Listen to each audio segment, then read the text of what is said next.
What do you think is the one really amazing quality that distinguishes the best books from the good ones? I think the best books, along with teaching you what to think, they will also teach you how to think. And when it comes to the topic of money, wealth, personal finance, etc., you don't need to look further than this book. A few months back in my office, we were in a group call, and somehow the topic shifted from one thing to another, and eventually we were discussing personal finance. And there was this one guy who was telling us how he invests a significant proportion of his portfolio in crypto, in new blockchain companies that are coming up. And it was very surprising for us to hear all the different returns he has made, also all the different crashes he's seen, etc. Because everyone else in the call had zero to none exposure to crypto in their own portfolios. And before his stories of all the returns and all the crashes would move me, I got reminded of the most important life lesson that the psychology of money taught me. And that is beware taking financial advice from someone playing a different game than you. Few things matter more when it comes to money than understanding your own risk horizon and your own time horizon and the game that you want to play with money. For example, consider that you're trying to buy a house, and wherever you're looking for houses, everything is overpriced. Now, in an overpriced environment, it may make sense for someone to buy a home if they're looking to flip it in the coming months. But if you're looking to stay there and raise a family, maybe it's not the best time to buy. But again, if you're not looking at it as an investment at all, if you're looking at it maybe as just something to get over with because you've always wanted to have a house and you have a lump sum amount or you can afford one now, by all means, it may be a good decision for you. So while it may attract that listening to other stories of people telling about how they've made a lot of return or how they've seen some crashes, etc., it may move you to the point of changing your own investment strategies. Please make sure that you consider the different nuances of the stories involved before moving further. Next, let's talk about what most people miss about money that this book teaches us. Money relies much more on psychology than on finance. A lot of people miss this, but beyond a certain level of income, you don't need more income. Beyond a certain level of luxury and comfort, you don't need more luxury and more comfort. You may still want those things. You may still want more income and want more luxury and want more comfort, but you don't need any of those things. You can control your desires much more than what you think yourself capable of. And that also means that you can save and probably invest much more than what you think yourself capable of. A lot of people make themselves entangled in a lot of different cobwebs and they feel they cannot come out of them at all.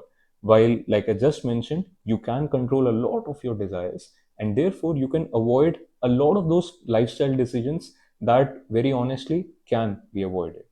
And this is a good foundation for the next lesson that I want to talk about: enough. Okay, time for a fascinating story. Joseph Heller, who's best known for his novel Catch 22, was once invited to a party by his billionaire friend, and his friend pointed out to him that the host of this party has made more money in a single day than Heller would ever make in the entire history of his novel. And Heller, being Heller, replies back, "That's true, but he doesn't have something that I already have: enough." Now, by the way, Catch 22 is one of my favorite novels. And if you want to learn more about the book, I did a complete review of Catch 22 on my channel. Make sure you check out that review too. It is one of the only books that have ever made me laugh. Not just chuckle, not just smile, but laugh. So, back to the life lesson of enough. Modern capitalism, modern day life, the way we humans have arranged it, it is a pro at two things: generating money and generating envy and jealousy. Most of us have so much to consume, so much to buy, so much to look for that we never know when we already have had enough. But life is never fun without a sense of contentment, without a sense of satisfaction. And having enough, realizing that you have enough already, does not really mean that you limit your potential. But rather, I think it means that you realize that the other end of the spectrum, the feeling of never really having enough, always striving for more and more, is a recipe for disaster.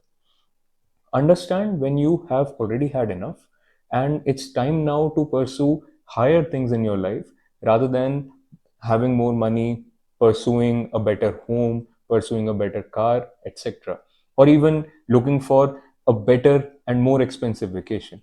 And talking about all of that, the next life lesson is pessimism.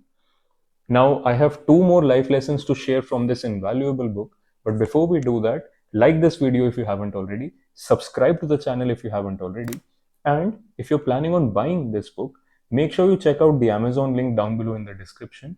It is an affiliate link, so if you buy via that link, it helps support the Unlearning Playground in a big way. Now, let's get into it.